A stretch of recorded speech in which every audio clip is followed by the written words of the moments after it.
You can't heal by thinking your way out of pain. Trauma doesn't live in your thought, it lives in your body. So if you want to heal faster, if you want to heal your wounds, you have to work with your body, not against it. In this video, I'm going to show you how to heal faster. This whole process is going to go from something that you have to do to something that you want to do. Because you want to be a better version of yourself. Because you want to set boundary. Because you want to stop being a people pleaser. Because you want to stop overthinking.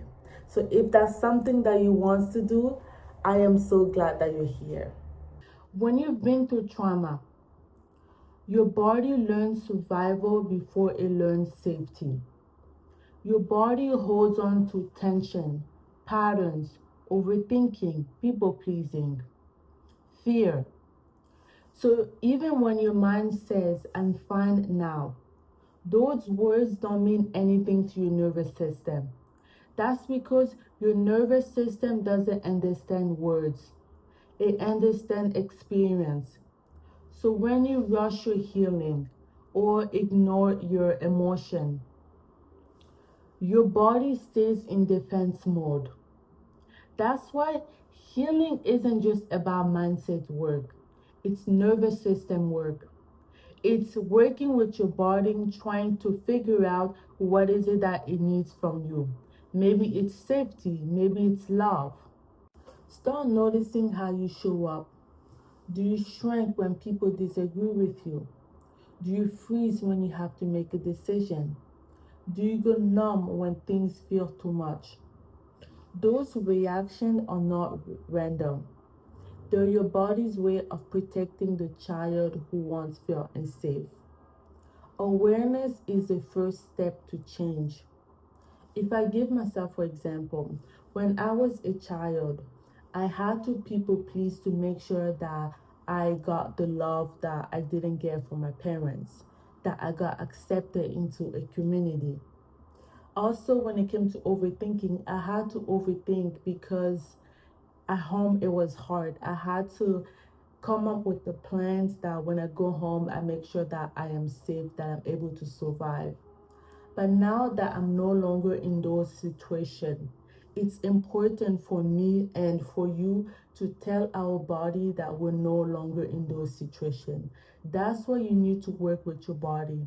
When your body start overthinking, just remind it that we're no longer in those situations. Of course, you can tell your body that you're no longer there, but you have to create safety.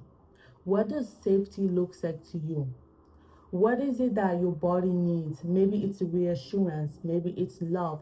So give yourself the love so your body can know that we're no longer in this situation. So your body can know that we are now safe and we don't need to overthink. We don't need to people please. We don't need to freeze when someone disagrees with us.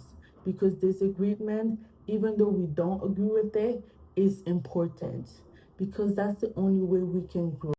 Think of it this way. I have this analogy, and it doesn't come from me, it's from a therapist that I saw on TikTok. He said this, and I was like, that's really smart. So it was, think of it this way. So imagine that the government had rescued a kid that has been through trauma, that they lost their parents, and it's really traumatic for them, and they give that kid to you to take care of as a mission. How would you treat that kid? Would you yell at the kids telling it, get over it, start a new life? Or would you treat that kid with care, with love, with patience? If so, that's how you should treat yourself. Every time you slow down instead of pushing through, every time you pause or take a deep breath instead of reacting, every time you choose to rest instead of pushing through or punishing yourself, you are teaching your body that it's finally safe. When you no longer have to react, when you no longer have to overthink, your body is going to get the cues. Okay, we don't do this anymore, she doesn't need this anymore, so maybe we are safe. But to get to that, you have to work with your body. You have to slow down. If you notice that you overthink too much, maybe spend time journaling. Okay, what made me overthink? Why is this specific situation makes me overthink? And when you get to the bottom of it, after you finish journaling, trust me, you will find a way to fix that problem. That always happened with me. So when you get to how to fix it, now you're working with your body. Now instead of you telling yourself, "Oh, get over it," because I can testify for myself. I used to shame myself so bad that when I would overthink, instead of me trying to figure out what my body is telling me, I will shame myself and tell myself, "Why do I keep overthinking? I hate this, I hate this." But when I decided to work with my body, when I overthink, I will write down on my notes. If I'm not at home, I will write down on my notes specific events that made me overthink. When I go home, I will write it down, journal, spend time journaling. And then at the end, I will come up with a way of trying to figure out what my body is telling me. Most thing, what usually came out for me was safety, because I did not have safety. I was treated bad by people that I trusted, the people that was supposed to be there for me. So my body, I felt like it just lost that trust. So I didn't have trust with people. But when I decided to work with my body, to reconnect with my body, to tell my body that, okay, this happened when we were this age, but we're no longer there. We don't need to overthink anymore. And slow by slow, my body started getting the cues. And that's how I began to stop overthinking, stop overreacting. Notice your body signals. Awareness is the first step to change. When you are aware of something being off or how you react, that's you doing 50% of the job. Now you can move to the next step of figuring out how to tell your body that you're safe, how to heal your nervous system. So notice yourself. Do you get tight chest? Do you get shallow breath? Do you freeze? Do you go numb? Do you shrink? Okay, those are so important. For example, for me, sometimes even when nothing is wrong, I will feel my body, like my chest tightening up, like I need to protect myself. And also, this was a long time ago. It doesn't happen anymore. But when I will wake up in the middle of the night to go use the washroom, getting back to sleep was very hard for me, because as soon as I wake up, my body gets to defense mode. So also, I think it's just so beautiful that our body is able to protect us, isn't it? Like, I feel like it's really like, it's sad because it shouldn't do that, but I think it's really beautiful that your body can sense, okay, no, I need to protect her. You have to bring safety to yourself. If safety is one of the things that your body likes, that your body needs, you have to bring it to you. For me, safety was one of them. Love also too, but safety was the biggest one. So in that example that I gave, usually when that happens, I will pause in a moment, whatever I'm doing. If it's watching TV, I'll put it on pause and just take deep breath and exhale slowly, and then just remind my body that I'm safe. Remind my body that I'm safe. When you do that for until your body calms down, I know I said earlier that your nervous system doesn't listen to words. Yes, that's true. If you're having a panic attack and you just tell your body, I'm safe, that's not going to do anything. You have to do something physically to show your nervous system that you are safe. Because when you have panic attack, when you freeze, when you go to shrink yourself, that's coming from your nervous system. That's your nervous system trying to protect you. So what will happen for me, I will take my hand, put it in my heart or on my chest and tell myself, I'm safe, I'm safe, and just stay there. And then after like 5 minutes, 6 minutes, I will feel my body calming down. I will feel more like on the soft side, and that's when I will stop. So you have to do that until you're able to calm down your nervous system. And also, I forgot to say that you probably noticed that have an accent or that some words doesn't come out properly. Is that a word? That's because I speak French. So sometimes when I am talking, my French just comes up, and then I have to like try to translate from French to English. One thing that you probably notice also when you've been through trauma, your body gets tight, right? I noticed that for myself. My hips was tight, like my body. I was just like walking like a robot. Like it was really, really tight.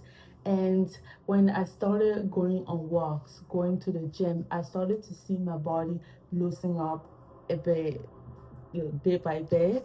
So you have to release that tension, because when you are a child and you going to trauma, when you don't know how to, like when you go into a rough situation and you don't know how to handle those feelings, they get trapped in your body. So you have to release those tension by walking, going to the gym, doing yoga. So anything that would just make your body walk so you can release those tension. And it's so important. I can testify, and probably you can too. When I started releasing those tension, sometimes I would cry, like when I would do some stretch where I'm releasing the tension on my hips, I would cry, because at first I was like, "Wait, why am I crying?" And then I did some research. It says that when you're crying, that's those emotions that you probably weren't able to process when you were a child that's coming out. So it's so important to move your body to release those tensions. Healing happens through repetition, not intensity. Those small, safe moments add up.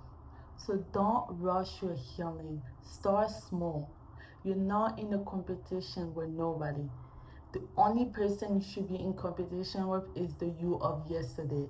The only person you should be better off is the you of yesterday. Do not compare yourself to someone else. Comparison is the thief of joy. I'm pretty sure you know about this phrase. So you have to start small. When I started healing, I just wanted to like forgive it. I just wanted to like jump into a next version of myself who's confident, who's not a people pleaser, who is just like a different version than I am. But when I did that, I sabotaged myself, and it was so hard because I would shape myself. But when I started going slow, just waking up in the morning, maybe doing a little meditation, and then go by my day, and then tomorrow journal, just going slow by slow, that will save you so much. Do not rush this process. You're not in a competition with anybody. You should do this for yourself. And this shouldn't be something that you have to do. It's something that you want to do. There's a difference between you have to do and want to do. When you have to do it, you're gonna rush it. When you want to do it, you will do it slow, with patience, with kindness, with love towards yourself. Because at the end of the day, you're not trying to be better than nobody. You're just trying to be the most confident version of yourself. You just want to forgive all those people that did you wrong. You just want to be able to set boundary. You just want to stop being a people pleaser. You want to stop overreacting, overthinking.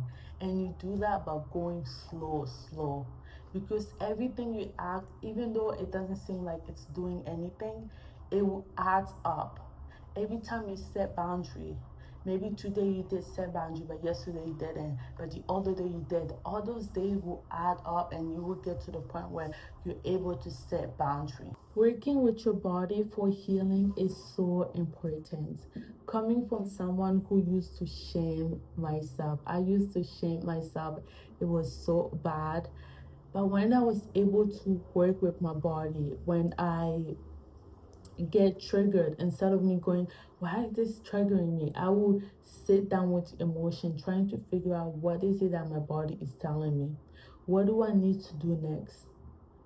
What is it that it needs right now? Maybe it needs love. Maybe your body needs love. Maybe your body needs safety. Maybe your body just needs to know that you are safe. Give that to your body. Do not rush this process. Because again, you're not in a competition with nobody. You just want to be better. You want to stop overthinking. Because I hate the overthinking. I hate when like I have to figure out what is it I'm gonna do next. Like we're not even there yet. The only moment that matters is this moment right now. Healing isn't about fixing yourself. It's about building a new relationship with yourself. Your body is not your enemy. It's the version of you who never got to feel safe. So today, instead of fighting with your body, listen to it, nurture it, and remind your body that it's finally safe. Remind your body that you don't no longer need to overthink. You no longer need to people please. That you're finally safe. Have fun practicing these tools, and I'll see you in the next video.